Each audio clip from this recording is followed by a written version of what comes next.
Napakasarap yung ganitong klaseng mango, apple mango. Guys, maghanap pa tayo guys. Napakadaming hinog ngayon guys. Nandun sa, sa itaas. Napakadami. Ito guys, oh. Oh, guys. Tingnan nyo guys, oh. Yan.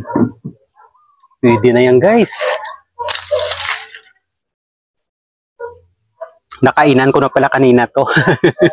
Ito, pwede na to. Madilaw na siya. Baka masira lang. Yan guys, oh. Pero yung iba, wag muna natin kukunin guys, no? Pahinugin natin ng maigi. Dito tayo. Yung panungkit, iniiwan na namin dito para kapag ginamit namin, mabilis na lang. Yan. Ayun. Ito.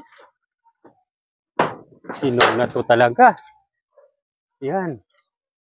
Yan guys, oh. Tingnan nyo naman. Nakakatakam pag ganito. Hinog sa puno. Yan ang masarap. Nagdala pala ako ng baldi para paglagyan natin.